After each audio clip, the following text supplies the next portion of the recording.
Bienvenue à la revue de cet épisode 29, un épisode qui m'a mis en feu. Donc on reprend avec Nabil, donc comme on en a parlé dans l'épisode précédent, euh, on s'est rendu compte que c'était peut-être sans savoir les conséquences une meilleure idée de mettre Nabil en cerveau, ça c'était très bien, on était d'accord. Donc la règle est plutôt simple, soit il gagne contre tout le monde, soit il perd. Ça va être vraiment intéressant de voir la mécanique de jeu. À ce stade-là, on n'a aucune idée, en fait, de comment le système va être fait, de ce que nous, on pense tous. Pour que ça soit équitable, il faudrait que Nabil ait une suite de questions, et que chacun d'entre nous ait une suite de questions, et la même, et que celui qui fait le plus de bonnes réponses a gagné. Voilà, c'est ce qui paraît être la mécanique de jeu que nous, on anticipe. Donc on est assez serein dans notre position. Mais bon, encore faut-il que la doyenne accepte cette mécanique de jeu, ou du moins la choisisse. Bon, il y a une petite séquence, Vincent Nabil qui discute, on voit bien que c'est en rigolant, hein, ce n'est pas sérieux.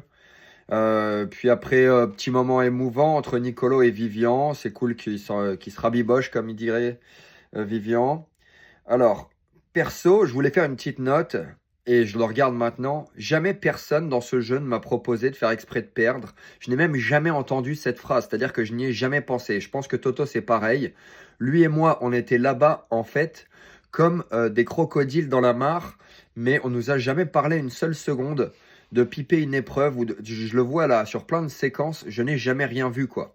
Alors, je sais pas, nous, on est en train de jouer aux échecs, ou on est en train de jouer aux cartes pendant le moment où il y avait des séquences sur ce sujet, mais en tout cas, je tiens à vous le dire, on n'était pas tous sur la même longueur d'onde dans cette maison. En tout cas, Toto et moi, nous, on est choqués, quoi. Je pense Nicolo, c'est pareil. Donc, comme je vous le disais, nous, on pense que ça va être soit une suite de duels, donc chacun va en duel contre Nabil, soit une sélection de questions, et il faudra faire un maximum de bonnes réponses. Là, on passe sur la séquence dans la bibliothèque, mort de rire. Voilà, j'ai pas grand-chose à dire dessus. Le lendemain matin, la doyenne annonce qu'il faudra 8 questions. Bon, je tiens à vous le dire, nous on en a fait 16 des questions, pas 8. Et donc chacun avait 2 questions. Et, et sachant que là on apprend que c'est lui qui va choisir qui vient pour répondre aux questions, on sait déjà tous qu'il a gagné. À ce moment dans le jeu, on nous avait déjà annoncé le nombre de bonnes réponses que Nabil avait fait. Et donc, bon, on l'avait vu gros comme une maison. Et je vous le dis, d'ici la quatrième ou la cinquième question, plus ou moins, on savait déjà qu'on avait tous perdu. Alors là, ça a été monté complètement différemment. Moi, ça m'étonne un peu. Je vois pas trop l'intérêt puisque le résultat est le même.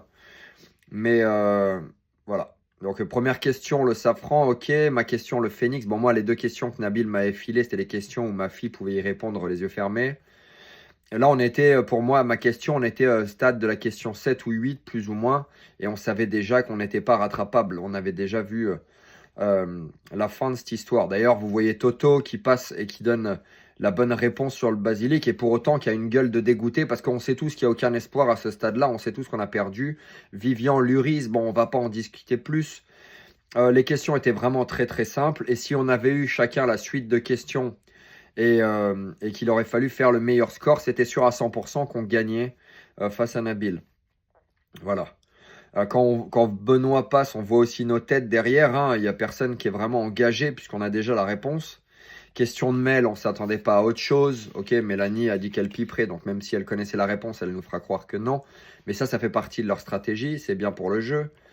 Et on pense probablement, alors après ça peut n'engager que moi maintenant à ce stade dans la vie, mais la mécanique de jeu aurait été différente en fonction de qui aurait été élu cerveau. Je pense pas qu'il m'aurait mis une config aussi simple personnellement, mais en tout cas, là ça s'est passé comme ça. Marois qui ne connaît pas l'équateur, et bon voilà, au final, cette épreuve c'était une grosse blague. J'ai pas grand chose à dire, quoi. Voilà, c'était une grosse blague.